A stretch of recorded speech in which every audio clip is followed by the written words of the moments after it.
So guys, this video will now make you to understand the reason why Nnamdi Kanu family and his lawyers have been shouting about this Sokoto prison. You understand? Why would the federal government of Nigeria, push Nnamdi Kanu far away Sokoto prison, about 800 kilometers?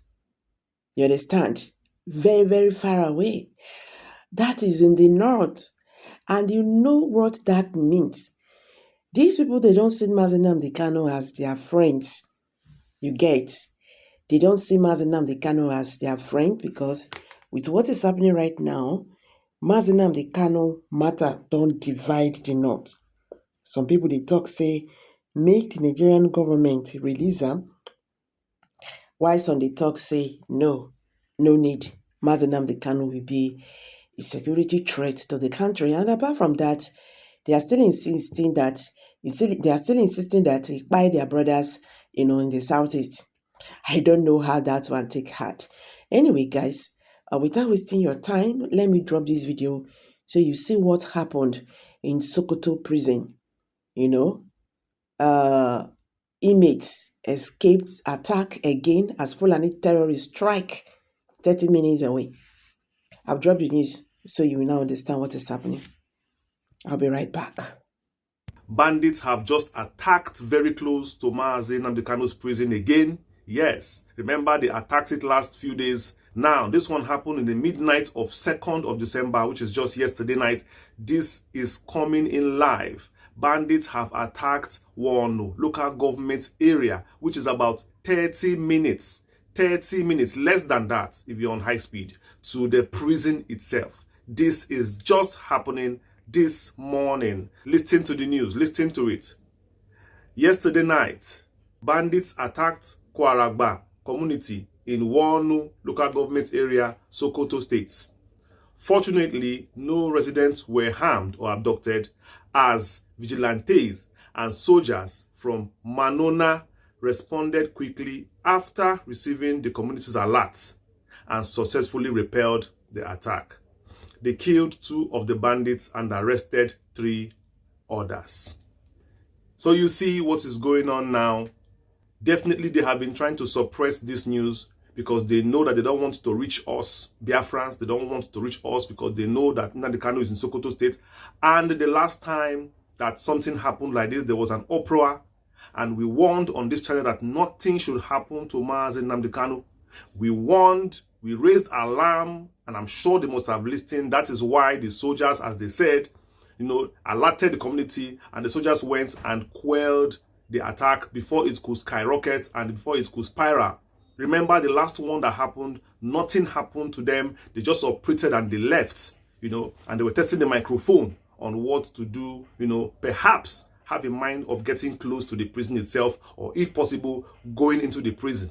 This time around, because of the alarm we raised, definitely, and we are here to do it every day, I am very surprised because definitely Nigerian government normally does not go after bandits.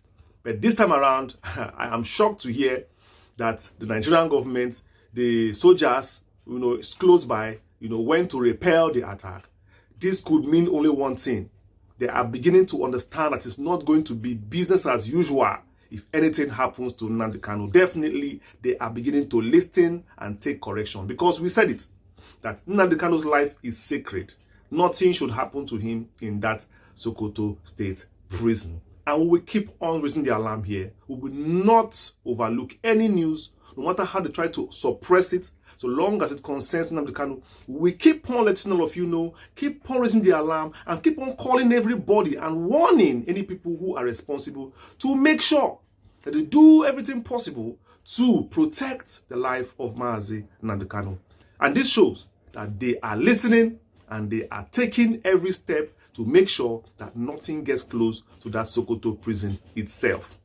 This should be the way going forward. Everybody should be careful. Anything regarding Nnamdi Kanu and that prison, they should be careful and guide the perimeter and guide the distance. Because an attack of this manner, definitely you know what it means. When it's very close to the prison, anything can happen. Anything can happen. The governor of Abia State survived an attack yesterday, the 2nd of December. He survived an attack as his convoy, the advanced convoy on his way to Abuja, was attacked by hoodlums, criminals, people who were sent to kill him actually, but they failed because he was not with the convoy at that particular time.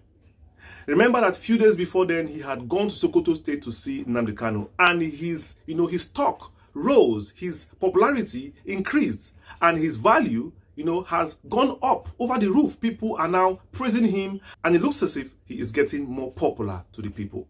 So some people do not like this. So people are already getting scared of this newfound popularity of Alex Otti himself, and definitely see that taking away his life is the only way to get rid of him. And they use some unknown gunmen to attack him on his way to Abuja.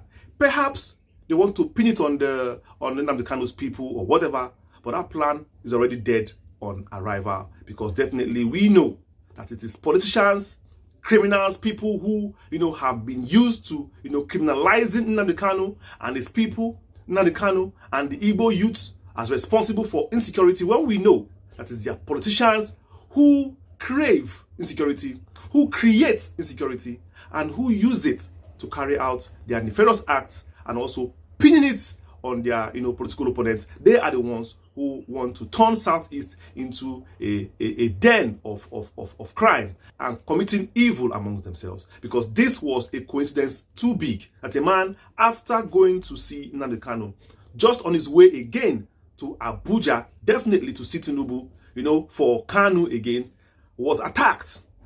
They are trying to either end Otti's life or frustrate any effort he is trying to make to release Mazi Nnamdi Kanu. But they failed because Alex Otti, of course, was in Sokoto for pilgrimage to Nnamdi Kanu. And definitely he must have tapped one or two blessings from that place, which of course will cover him for any attack like this. And that shows that Nnamdi Kanu, associating with Nnamdi Kanu can, of course, be very, very, positive to your life, depending on what you want to do. Many people who have come close to him can testify to the grace, to the personality, and the good luck he has wherever he is and whoever he associates with.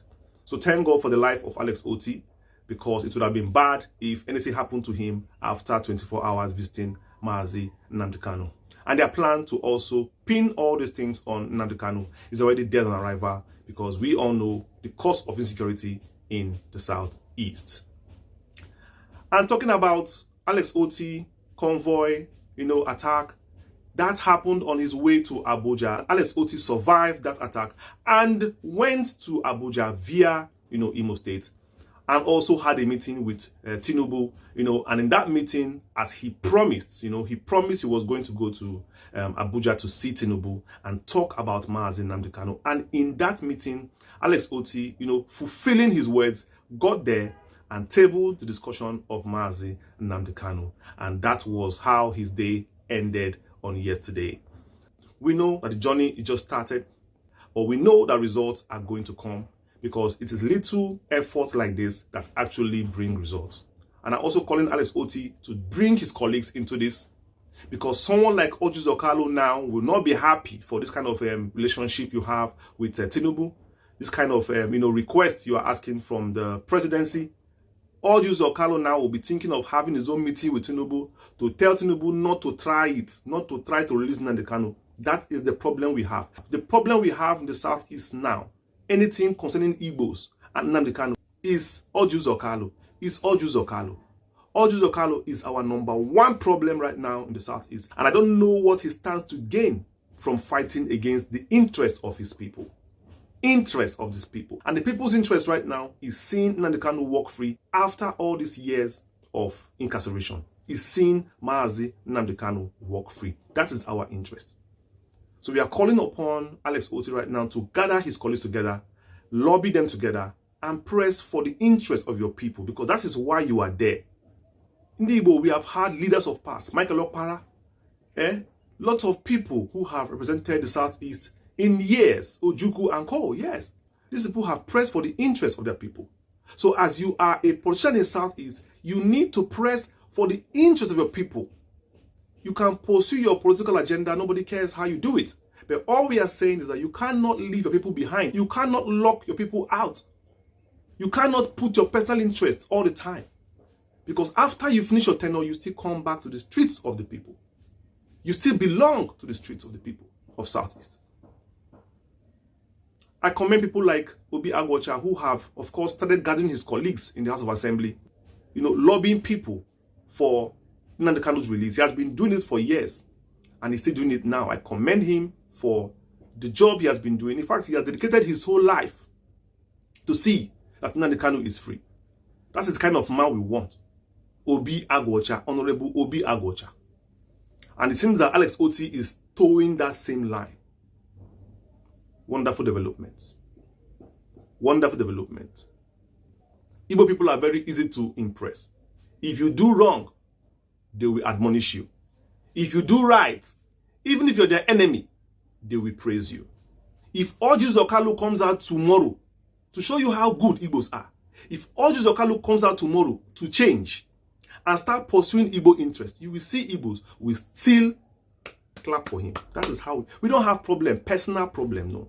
It's about interest. You're not feeding anybody in the Southeast. We have like up to 100 million people in Igbo land. You cannot feed all of them. But you must tap into their interest. That is the way you feed them. And they will clap for you. They may not like you, but they will still clap for you.